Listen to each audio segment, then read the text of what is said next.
화평의 어린 친구들 안녕. 오늘은 창세기 9장 20절부터 10장 32절, 즉 10장 전체의 내용을 가지고 이야기를 나눠볼까 해요. 오늘 살펴볼 성경 말씀은 크게 두 가지로 나눌 수가 있는데요. 하나는 창세기 9장 20절부터 끝까지 내용, 9장의 내용, 그리고 다른 하나는 10장의 내용, 이렇게 두 가지로 나눌 수가 있어요. 먼저 첫 번째는 창세기 9장 20절부터 29절까지의 내용인데, 이 내용은 하나님의 홍수 심판 이후에 노아와 노아의 세 아들 사이에 있었던 일을 다루고 있어요. 홍수 심판이 끝나고 노아는 가족들과 함께 방주에서 나와서 그 인근에서 자리를 잡고 살아가기 시작했어요. 그리고 노아는 농사를 지었어요. 포도 농사도 지었는데 농사를 잘 지어서 포도나무에 포도 열매가 맺어지고 그 포도를 모아서 포도주를 만들기도 했어요. 그리고 어느 날 노아는 그 만든 포도주를 마시고 너무 많이 마신 나머지 취하여서 노아가 자는 장막, 오늘날 치자면 방이겠죠. 그 장막에 옷을 다 발가벗고 잠이 들어버렸어요. 그렇게 취한테 벌거벗고 잠들어 있던 노아를 노아의 아들인 함이 찾아왔어요. 함은 아버지 노아가 벌거벗고 술에 취해 잠들어 있는 모습을 보고는 나와서 자신의 형제들인 셈하고 야벳에게 아버지가 벌거벗고 술에 취해서 자고 있다라고 얘기했어요. 함의 얘기를 들은 셈과 야벳은 그 얘기를 듣자마자 덮을 것을 가지고 아버지가 계시는 장막으로 들어갔어요. 그리고 아버지가 벌거벗은 모습을 보지 않으려고 뒷걸음질로 들어가서 아버지의 알몸을 보지 않은 채 자기들이 챙겨온 겉옷으로 아버지의 몸을 덮고 그리고 나왔어요. 노아가 술에서 깨어나 자기에게 벌어진 일들을 알고는 세 아들들을 불러서 각각의 아들에게 말들을 했어요. 어떤 말들을 했냐면 셈과 야벳에게는 축복을 하는 말을 했고, 그리고 함에게는 저주에 가까운 말을 했어요. 우리 친구들이 이 이야기가 기록되어 있는 성경을 읽고 난 뒤에 어떤 생각이 들었어요? 도대체 이 이야기를 왜 여기에 기록되어 있을까라고 궁금하진 않았나요? 그리고 잘 살펴보면 아버지가 술에 취해서 벌거벗고 주무시는 것을 보고 세 아들 함과 그 다음에 셈, 야벳 이렇게 두 무리로 나뉘어서 각각 반응이 달랐는데, 그 반응을 나중에 알게 난 후에 노아가 두 반응으로 나뉜 세 아들에게 각각 축복과 저주에 가까운 말들을 내뱉었다는 것. 그것 또한 잘 이해가 되나요? 저는 처음 이 말씀을 읽었을 때 잘 이해가 안 됐어요. 왜 아버지가 벌거벗었다는 것을 보았고, 술에 취해 벌거벗었다는 걸 보았고, 또 그것을 단순히 형제들에게 말했다는 이유만으로 함은 저주를 받아야 되는 거지? 저주에 가까운 말을 들어야 되는 거지?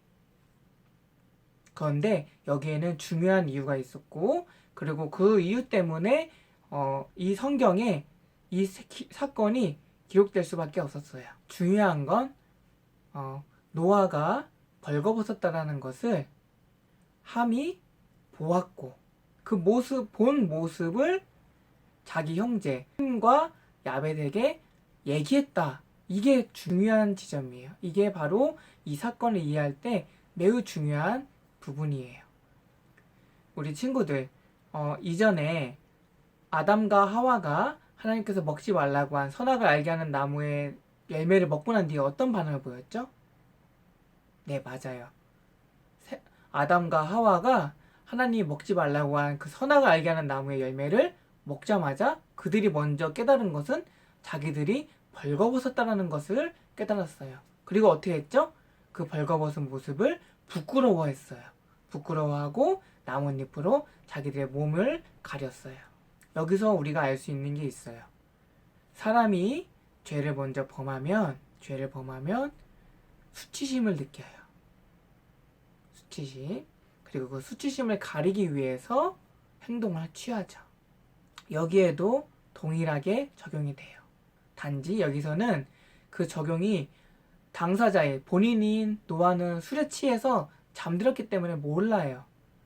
그렇다면 바라보는 사람이 관찰자인 아들들의 반응이 중요하게 되는 거죠.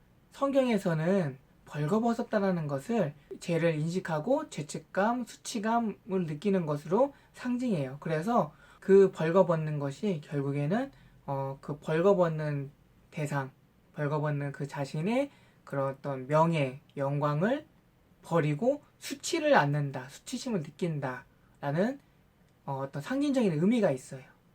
노아의 아들인 함은 아버지의 잘못된 부분, 허물, 수치스러운 부분들을 그냥 본 거예요. 뭐 실수로 볼 수도 있잖아요. 그죠? 실수로 볼 수도 있고 우연찮게 볼 수도 있고 의도치 않고 내가 보려고 본 게 아니라 그냥 볼 수도 있잖아요. 진짜 말 그대로 함은 아빠를 찾으러 가서 아빠 계시냐고 방에 갔는데 아빠가 벌거벗고 자고 있다는 거 그냥 본 것 뿐이잖아요. 근데 중요한 건 그거예요. 함이 그거를 보고 난 다음에 아버지의 벌거벗은 몸을 덮어주지도 않았고, 첫 번째 덮어주지도 않았고, 두 번째 이게 더 심각한 잘못인데 그걸 나가서 형제들한테 얘기를 했어요. 이 얘기는 뭐냐? 내 아버지의 잘못, 허물을 가려주지도 않았고, 그리고 그것을 다른 사람들에게 알렸다, 소문을 냈다, 그걸 공개해버렸다. 그래서 함은 아버지에게 잘못을 하고 죄를 저지른 게 맞은 거예요. 그렇기 때문에 노아가 그것을 알게 되었을 때 함에게 얘기했던 것들은 함의 잘못에 비해서 더 커다란 벌을 준 게 아니라 함의 잘못이 그만큼 중요한 무거운 잘못이었다는 거예요. 왜냐하면 아버지 노아는 자신들 가족의 대표이기도 하지만 자신들 가족을 이끄는 대표이기도 하지만 나타내는 대표이기도 하지만 하나님께서 홍수 심판에서 구원의 손길을 베푸셨을 때에 하나님이 택한 의인이잖아요. 하나님이 택한 의인. 아버지의 그 허물을 덮지도 않고 오히려 형제들한테 얘기했다라는 거는 아버지를 욕보인 것이기도 하지만 동시에 그 아버지를 택해서 자신들을 구원해준 하나님을 욕보인 것처럼 되는 거예요. 그렇기 때문에 노아 아버지가 술에 취해서 벌거벗었다는 모습을 보고서 그것을 허물을 가려주지도 않고 그 앨범을 덮어주지도 않고 나가서 형제들한테 얘기했다라는 거는 아버지를 욕보인 것이기도 하지만 동시에 아버지를 택해서 자신들을 구원해준 하나님을 욕보이게 되는 죄가 되는 거예요. 그래서 함의 죄는 굉장히 무겁고 큰 죄이고 그래서 함에게 그런 저주에 가까운 말들이 주어졌을 때 그것이 너무 과대 해석한 벌이 아니라 합당한 벌이 되는 거예요.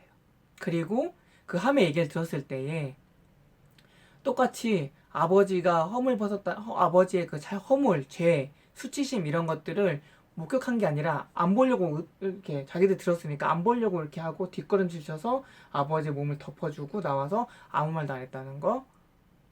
이거 셈과 야벳은 당연히 아버지의 허물 죄를 덮어주기도 했지만은 아버지의 영예를 지켜준 것이고 동시에 그 아버지 노아를 선택해서 자신들을 구원의 길로 인도하신 하나님의 명예, 하나님의 영광을 본인들이 지켜준 거예요.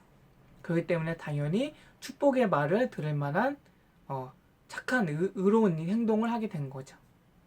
이게 바로 9장 20절부터 29절까지 나오는 사건에 대한 의미가 돼요.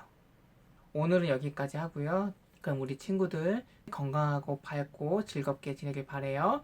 그럼 우리 친구들 안녕.